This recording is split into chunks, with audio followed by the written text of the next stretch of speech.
raza. Se abren los micrófonos para iniciar la tradición republicana del sonar informativo. Comienza el Jueves de Mayol. Son las 8:15 y este programa se honra en reproducir la tradición republicana en lo que queda de esta república. En lo que queda. Traje unas bananas para todos. En lo que queda de esta república que hasta hace poco tenía por lo menos forma de república. No, pero mira, una cosa por la otra. Efectivamente, teníamos instituciones sin ciudadanos. Ahora tenemos ciudadanos sin instituciones. O sea, igual hacer las dos cosas. Igual hacer las dos cosas suele ser difícil. O sea, Chile tenía Estado sin nación, Argentina tenía nación sin Estado. O sea, son cosas que pasan, digamos. Si la vida no es fácil. Cuando se te complica, se te complica. Queremos que vaya avanzando hacia el encuentro de esos dos. Bueno, y cuando parecíamos ir avanzando, apareció Alemán. ¿Qué pasó con Andrés Alemán? Habíamos llegado a la democracia de los acuerdos 4.0 y en una versión, esta es la versión no de hagamos negocios, sino que salvemos los muebles. Y estábamos en eso cuando Andrés Alemán en su larga trayectoria hace otra cosa incomprensible. O sea, porque Andrés Alemán, todos los que recordamos el inicio de los 90, Andrés Alemán tiene una historia sumamente interesante. De alguna manera es el más serio e interno disidente del orden transicional, donde la UDI empezaba a tener un poder bastante más grande de lo que sus votos implicaban. Yo recuerdo a TVN dándole premio al hombre del año. Claro. ¿En serio? Pero es que además que tenía fundamentos. Estamos hablando de una persona que fue y dijo, fue el único que dijo en Chile hay poderes fácticos. Recordemos, el listado de los poderes fácticos, ¿ya? Lo hizo Andrés Alemán, quien se había jugado además en plena dictadura por efectivamente favorecer la posibilidad de diálogo con la oposición que estaba literalmente estaban exiliados o estaban proscritos los partidos, qué sé yo, y él luchó porque hubiesen ese tipo de diálogos, qué sé yo. O sea, había aportado desde una derecha dictatorial, pero blanda, ¿no? y civil, había aportado a ese proceso. Luego en los 90 avanza por ese camino, pero en los 90 había una tradición republicana muy importante en Chile, y es que el que decía algo contra la élite se le llamaba una travesía en el desierto.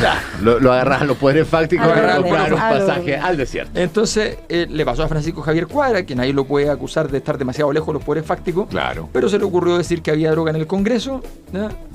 Y ahora lo dijo una diputada y no pasó nada. O sea, la gente, un pequeño escándalo, ¿no? En el mundo de la farándula. O sea, pero nada, en ese tiempo destruyeron a Francisco Javier Cuadra, estuvo proscrito varios años. No, y salieron, ¿te acuerdas de la estampida de diputados a tomarse muestras? ¿No? A tomarse muestras y todo el cuento. Una cosa muy farándula. ¿Acaso consumí entre ayer y hoy? A ver, ¿qué dicen los doctores? Y Andrés Alemán, efectivamente, en ese periodo, entonces, le toca su travesía en el desierto. Y su travesía en el desierto es que él se va, es un desierto bastante más bonito, se va a Nueva York, claro. y efectivamente tiene una vida académica ya muy respetado dentro del mundo norteamericano, como académico, como abogado, qué sé yo. Yo he hablado con académicos norteamericanos que le tienen cierta estima, independiente de sus posiciones políticas, en fin. Y cuando vuelve, uno espera que, vuelve, renace, qué sé yo, y uno dice, vuelve el jovencito de la película que tenía afanes de alguna clase de heroísmo, alguna clase de confrontación contra los grandes poderes, ¿ya? Y la suma de los factores es evidentemente completamente diferente. O sea, Andrés Alemán vuelve en una posición completamente mucho más conservadora, inclusive un poquitito violenta desde el conservadurismo. El desalojo, denostativa, ¿ya? Con cierta superioridad de algún tipo establecida para el sector, en fin. Y empieza a dar estas demostraciones de ese conservadurismo. incluso hasta su elección matrimonial. Eso te iba a decir, ¿eso fue antes o después de que estaba en contra del divorcio y después fue antes, aplicó divorcio? Pero efectivamente, incluso su elección matrimonial tiene que ver con ese vínculo con una derecha mucho más dura. O sea, Marcela Cubillo siempre ha sido una derecha más beligerante, mucho menos del diálogo. Chacarilla, digamos. Bueno, claro, pero o sea, Marcelo Cubillo lo hacía explícito a cada instante. Bueno, entonces empieza a vincularse con esta forma de hacer derecha, ¿ya? Que es una forma más convencional. Que además vuelve con una suerte de he escuchado la voz de la élite. Ese Exacto. era como el mensaje. He escuchado la voz de mi pueblo. Y no solamente he escuchado, estoy convertido. Soy un converso. Sí, además dando la demostración de la blancura, en el fondo, diciendo... Que es el problema del converso, digamos. Necesita dar pruebas de blancura además, constantemente. Este converso además fue golpeado, entonces es distinto. Ya. O sea, no hay que decirlo, porque es diferente. O sea, es diferente el converso... Un genízaro, digamos. Enrique Correa no lo golpeó nadie para que se convirtiera. Dijo, se cayó el muro y dijo, aquí no hay nada. O sea, aférrate a tu tabla. Entonces, y dijo, ¿dónde va a estar el poder luego de la caída del muro? No empezó con remilgos a medio camino, no, las empresas, y cruzó el Rubicón y 6 ríos más. El Rubicón, el Nilo, el Danubio, se lo cruzó todo. Cuando ya estaba en Vladivostok. Entonces, el Ganges. No, fue formidable. Entonces, sí.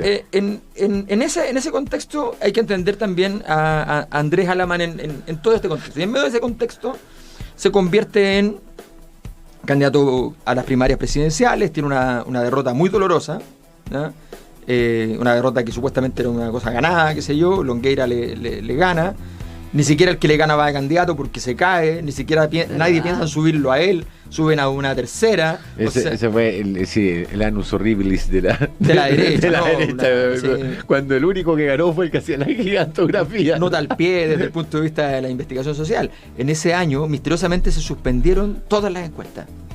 ¿En ¿Cómo? serio? Sí, pues se dejó hacer dos veces la CEP y varios meses a DIMARC al mismo tiempo, por problemas metodológicos. Sí, tienes razón, que hubo un periodo que no hubo. Exactamente. Oye, ¿el país no se cayó? ¿Qué en un periodo sin encuesta? No, pero Piñera estaba desesperado en su oficina. O sea, no me acuerdo, en la esquina de mi casa había puesto un pilar gigantesco así, y había todos los días una gigantografía del candidato presidencial de la UDI. La imprenta encargada de hacer el cartel se llenó de plata, pero se llenó de lucas. Tuvieron que cambiarlo 2 veces y era un cartel de lo grande. El cartel grande, ¿no? Sí. No, imagínate cómo estaba Piñera en ese momento, porque no tenía encuesta y si quería tenerla tenía que pagarla. O sea, era el infierno en toda su forma. Tenía que pagarla él. Claro, el infierno en toda su forma. Entonces, bueno, en ese contexto, resulta que ¿cómo entendemos entonces lo que pasó ahora? Mi opinión, la verdad, es que no es nada. O sea, lo que diga, fíjense lo que voy a decir, lo que diga hoy un senador de la República, cualquiera sea, no vale nada. O sea, el cataclismo que vivimos hace que todos aquellos poderes cuya gracia es la menor representatividad y la mayor autoridad, hoy día no valgan nada. Por tanto, la Cámara de Diputados, que normalmente no vale nada, hoy vale mucho más que el Senado. Y por tanto, los diputados se enfrentan a los senadores, ¿y quién va a ganar? Los diputados. O sea, de hecho, ayer ante las palabras de Andrés Alamán salieron todos en bloque a... Pero eso no se llama subversión.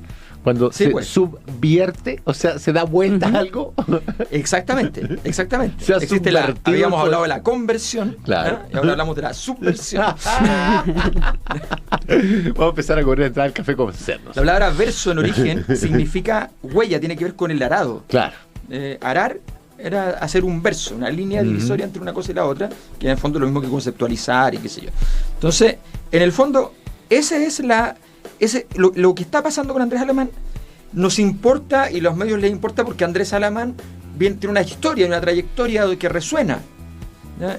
Donde se entendía siempre, era como esos nombres que terminan siendo los casi, ¿ya? Que todos pensaban que en algún momento iba a entrar al libro de historia, ¿ya?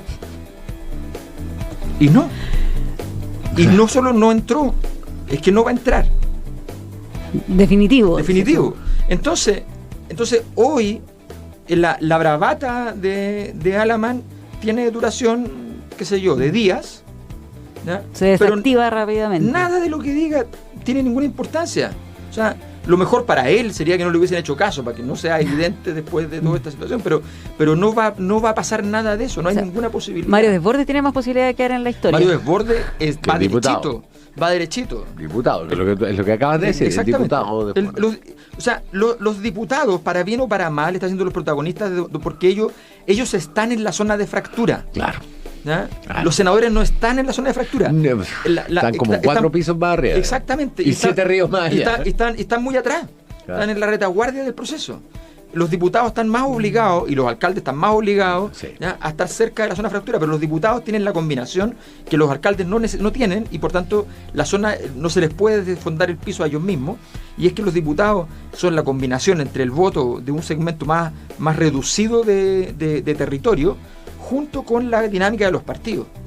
Claro. Entonces, y esto fíjense dónde se está fracturando el sistema político, porque hoy día estamos viendo las noticias, pero adentro de esto hay tantas noticias que no se pueden dar. O sea, claro, está la escoba dentro del Frente Amplio, ¿ya? Porque Convergencia Social, que es el segundo en tamaño, ¿ya?, en rigor es el primero en tamaño, ¿ya? Lo que pasa es que RD está inscrito legalmente.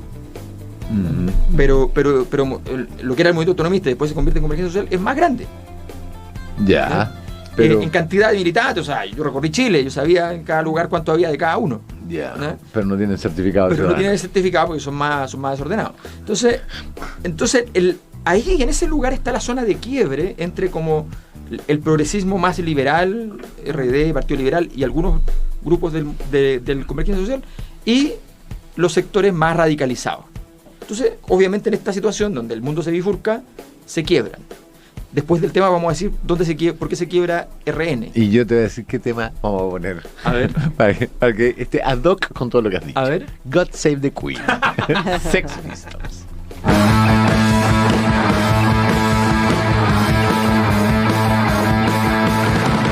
Estamos de regreso en este Sonar Informativo junto a don Alberto Mayor. Muy bien. Bueno, estábamos en las zonas de fractura. Entonces, hablábamos un poco de lo que pasaba en el Frente Amplio, con la zona de fractura ubicada. Ahora, ojo, todo el Frente Amplio está sismológico, o sea, porque básicamente, y hay una razón de fondo, el Frente Amplio tenía que ser la vanguardia de lo que pasó. Claro. Y no le dio. Si bien no está 16 pueblos atrás como el presidente, igual está 4. Entonces estar un cuarto, o sea, estar 3/4 mejor que el presidente no es ninguna cosa demasiado grande para una situación como la del Frente Amplio, que venía a ser la coalición que había nacido en el momento en que se abrió esta misma fractura. O sea, esta fractura, la falla se produce en el 2011, la destrucción total, digamos, la apertura del nace este nuevo corpus, claro, que se hunde nuevamente en la misma fractura. Exactamente. Entonces, en ese contexto, el Frente Amplio tiene una zona de sismología importante en todo esto. Renovación Nacional es la otra zona de fractura porque es el partido de gobierno.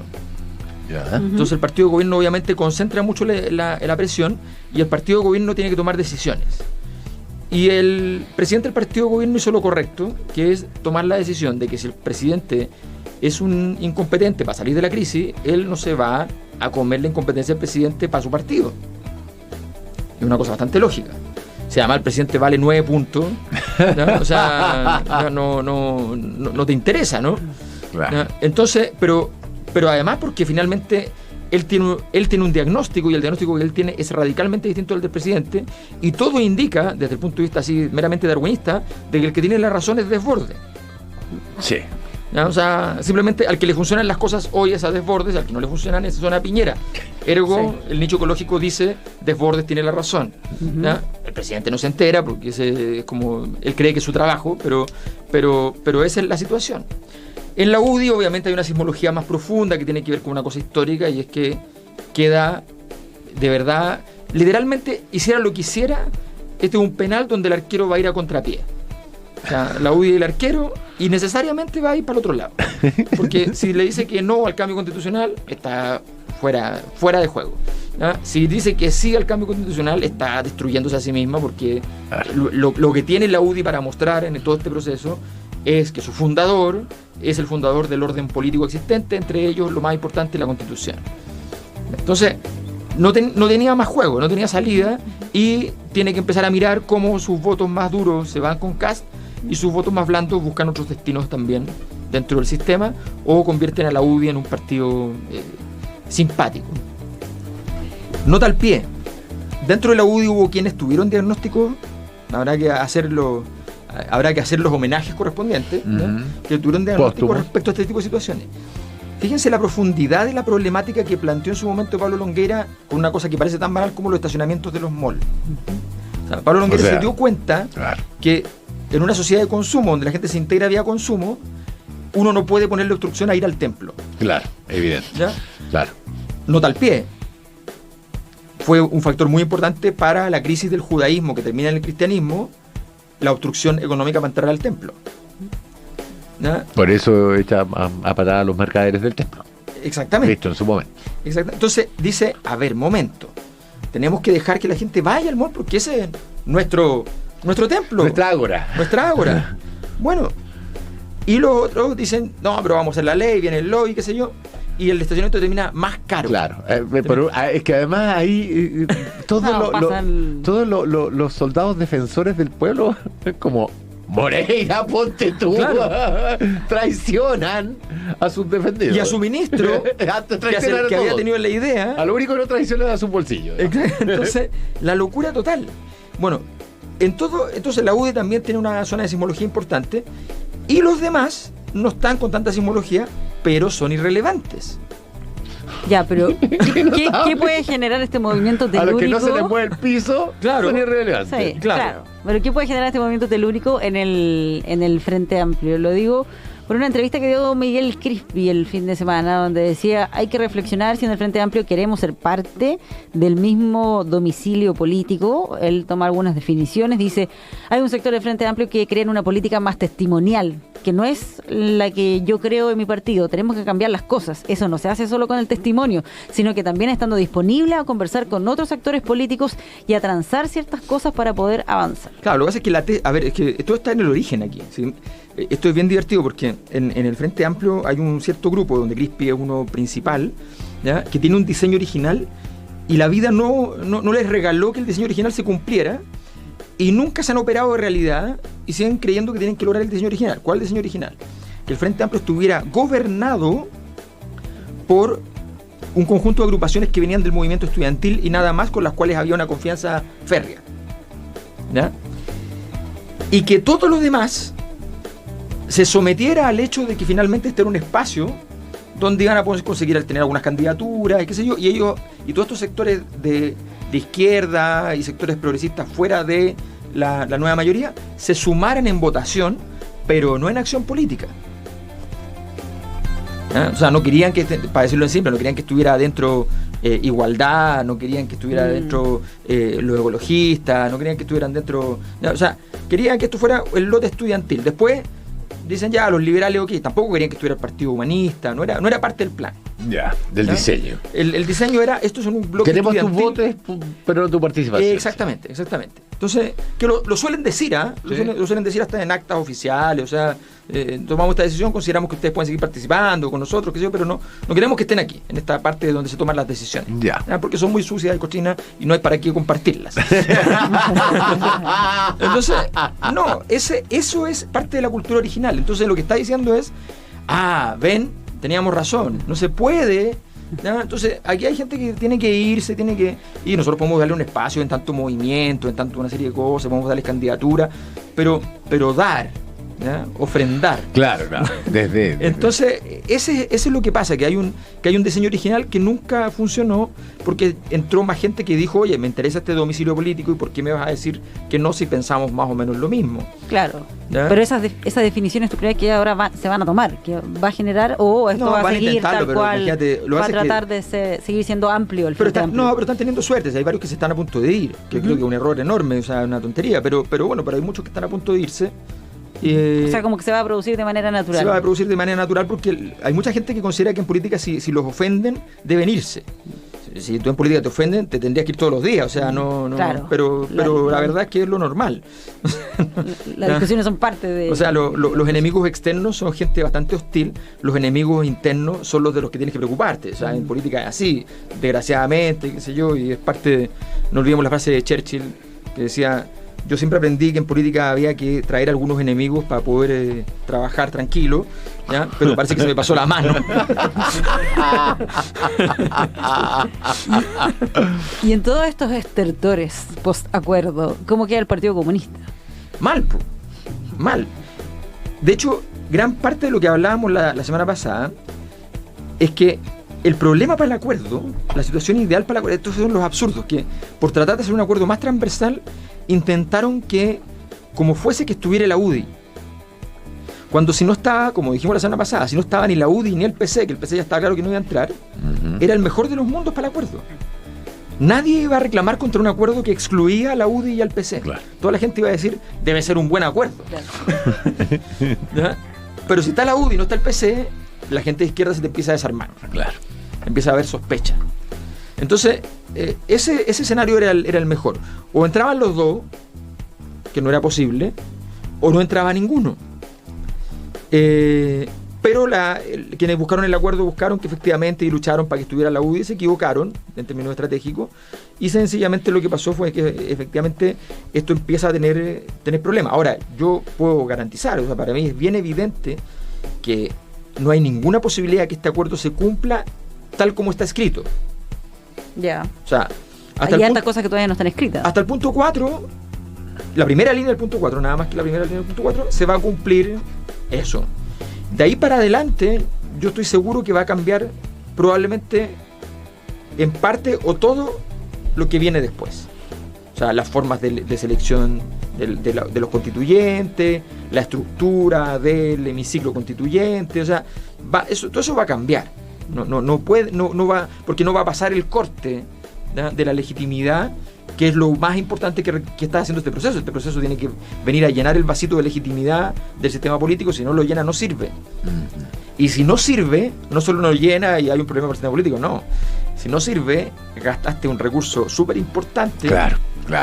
Para volver a retomar la estructuración del orden social. Y los godos, los vándalos, todos los bárbaros juntos se te pueden colar adentro. O sea, de un momento a otro, el grito de Aníbal a las portas adquiere sentido. Obvio. Sí, aquí estamos...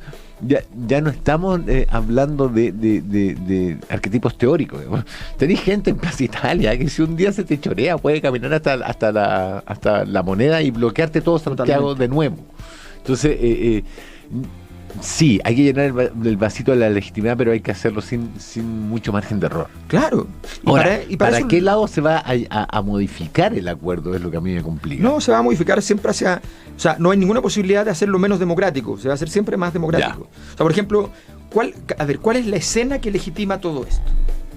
Que hayan 10, 15, 20 indígenas dentro del hemiciclo nuevo.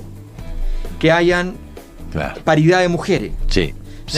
Que haya... Importantísimo. Que hayan distintas personas electas que son... Porque se organizaron las juntas de vecinos y pusieron 5 candidatos y entraron 3 de los 5, se organizaron los clubes de fútbol de barrio y entraron entonces 4 personas de los clubes de fútbol. O sea, eso y es donde lo el académico se codee con el tornero.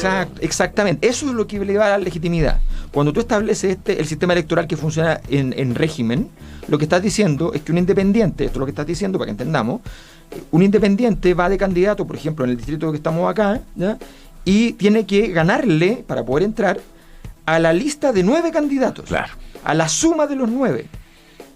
¿Ya? Entonces una persona que tiene, con trabajo territorial espectacular, porque es espectacular para llegar a esa cifra, 8.000 votos, y que debería estar en la constituyente, ¿ya?, no va a estar, porque sencillamente van a haber personas que sacaron 3.000 votos, que van a salir arrastrados, ¿ya?, por la lista.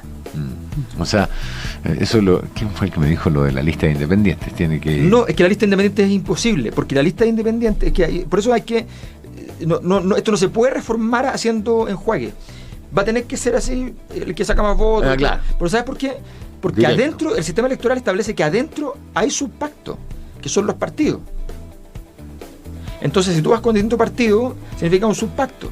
Y por tanto, la lista de independientes no tiene subpacto. Claro. Entonces, en la práctica, ¿qué significa? A menos que dijera, ok, la lista de independientes, el subpacto es toda la lista, qué sé yo, pero son enjuagues. Lo mejor es hacer un sistema 1-1. Además, Claro. esa es la magia del asunto. La magia del asunto es que sea completamente excepcional. Claro. Que haya un mundo nuevo. Claro. ¿Ya? Entonces, meter cosas antiguas en el mundo nuevo está malo. Vamos a la música. ¿Estamos fuera? Sí, ¿Estamos fuera de la Davis? así es.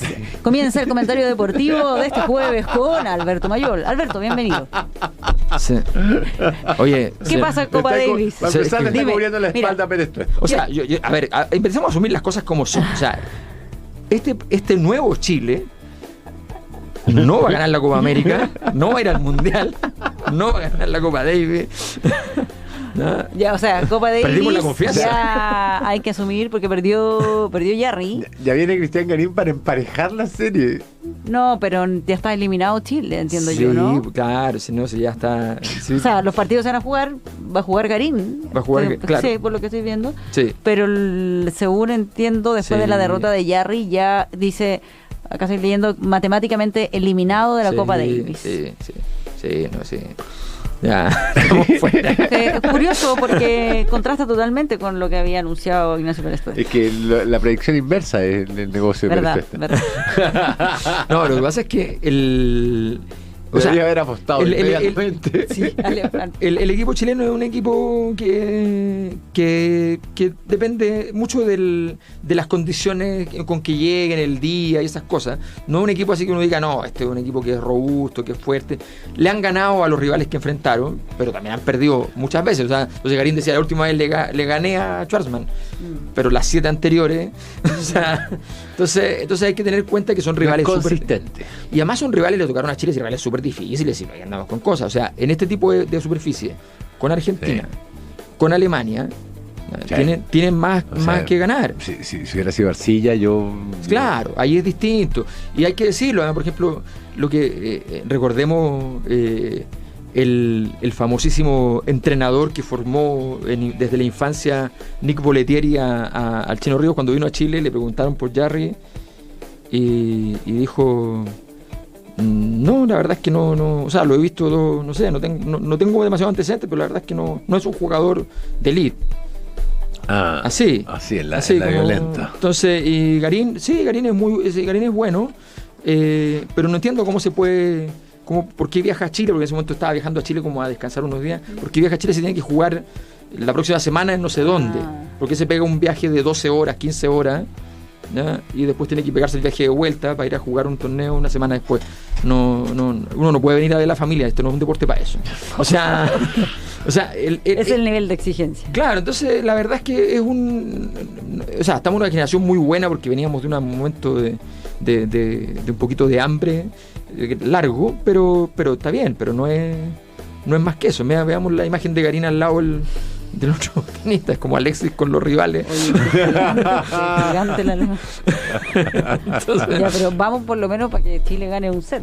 sí, no, Al sería menos. bueno, sí, siempre es bueno. Mira, siempre lo que se pierde, perderlo por poco, lo que se pierde por poco, tratar de empatarlo, lo que se puede empatar, tratar de ganar. Jan Lennartström. Entonces, eso siempre es importante. Ahora, igual debe ser súper desmotivante salir a jugar un partido Que no así vale cuando nada. ya sabes que, claro, que no significa nada. No, y además que no sé cuál es si el rival era el rival original o le pusieron un rival, cuando realmente te mandan Puede con el ser. rival el segundo y que quiere hacer el partido de su vida porque quiere demostrar. Y tú Además, así sale como con ya, todas y las tú ganas. desmotivado y el otro ultra motivado.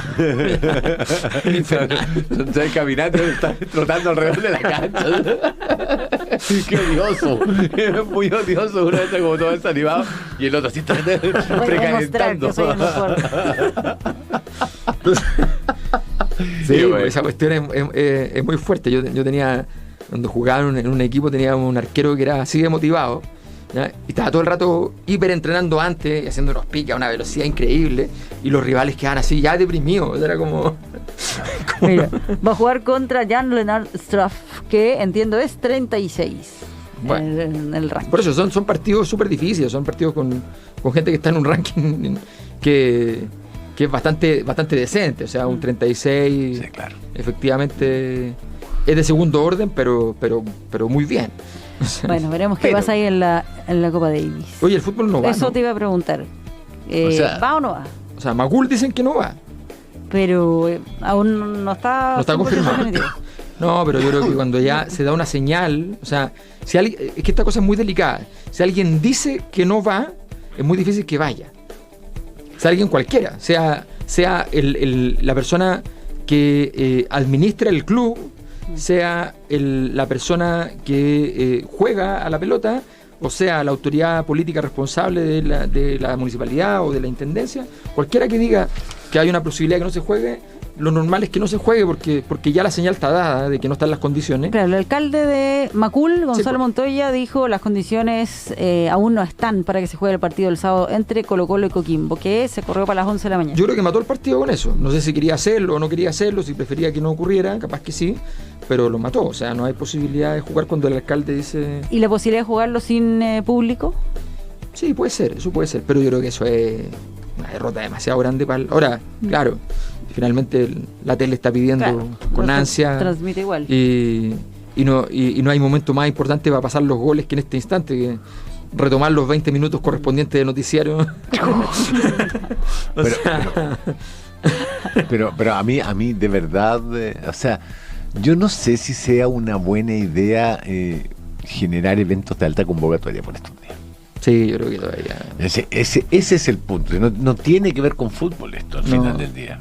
Tiene que ver con qué capacidad de manejo tienes de una masa crítica de personas que se pueden desbandar, porque hay antecedentes de que ello ocurre, digamos, en un escenario donde además tu fuerza de control, que es Carabineros, está físicamente exhausta. Sí, pues. Exhausta, además de extremadamente estresada. Claro. Yo ayer me paré más de 1 hora y media a mirar un enfrentamiento verbal. Nunca llegó la sangre al río acá en Providencia entre chicas del liceo, que está ahí en El set. el 7, y Carabineros. Y a ver, uno le toma el peso al nivel de la fractura cuando ve las cosas que le gritan. ¿Por qué? Porque nosotros somos de la generación No se le puede hacer eso. que al uniforme no se le acerca a menos de 2 metros. Claro. Hay una distancia, la proxémica indica Sí. que tú no te le acercas a menos de 2 metros. Él se te puede acercar, pero tú no. Exacto. Y acá los cabros se les acercan a 20 centímetros de la cara. Está los A una dos persona que escudos lleva un mes, 20 horas diarias puestos. trabajando. Claro, y que además es de su edad. Exacto. Y que tiene el mismo nivel de estrés. Lo único que él lo mantiene es un oficial detrás que le diga manténgase en esa posición. Pero que cuando le suelte No. la orden de cargue, este tipo va a pegar palo como loco. Claro. Entonces, todo eso transita por un equilibrio muy precario, donde sale un informe ahora, lo estaba leyendo en la cuenta del Censelio, donde una patada fue un acto reflejo. Hay neumotórax, pérdida de diente, fractura de costilla. Pero además suma un Eso factor. no es un acto reflejo, es una pateadura. Es que suma un factor, mira. Esto vale para los carabineros, para los diputados, para los senadores, para la élite política, para todo. De hecho, es lo que vale, es lo que aparece con esta diputada y los 4 Sauer. ¿Ya? Lo que ella expresa en ese instante es el momento de la crisis cuando tú ya sabes que lo que valías ya no vales. Entonces el carabinero, que en su barrio era súper respetado, Sí, claro. era además un buen partido para ser esposo, Sí. ¿ya? Sí. Porque tenía pensión, porque tenía una serie de cosas, ¿ya? Él deja de valer lo mismo, vale 40% menos, 50% menos. Imaginen lo que ir corriendo por Pedro al día. Imaginen lo que significa eso desde el punto de vista de la vida social. Esto le pasó en su momento a los empresarios cuando dejaron de valer lo que valían. Cuando la gente, en vez de pedirles pega, les gritaba cuestiones. Claro. Cuando los pelaban en la cena de los amigos y decían, se paraba y decía, oye, ¿viste cómo me había impuesto? ¿Ya? O sea, eso es muy lacerante. Claro. Si tú miras, ¿por qué no se están llenando los cupos para servicio Claro. militar? Y los cabros te gritan, no queremos ser milicos. Bueno, porque no, que efectivamente, y esos cabros antes, en el mismo nivel socioeconómico, querían serlo. Y entre otras razones, porque además todos sabemos íntimamente, aunque no lo sepamos verbalmente, sabemos que esta reducción de poder de las Fuerzas Armadas y los carabineros va a significar el fin de varias de las prebendas que tienen. Alberto Mayol. Un gustazo, ¿eh? Un gusto. La cara de Masú. Oye, sí, verdad. Masú Van Rieselberghe. Información con opinión. Escuchas a Patricia Venegas y Rafael Cavada en el Sonar Informativo del 105.3 FM.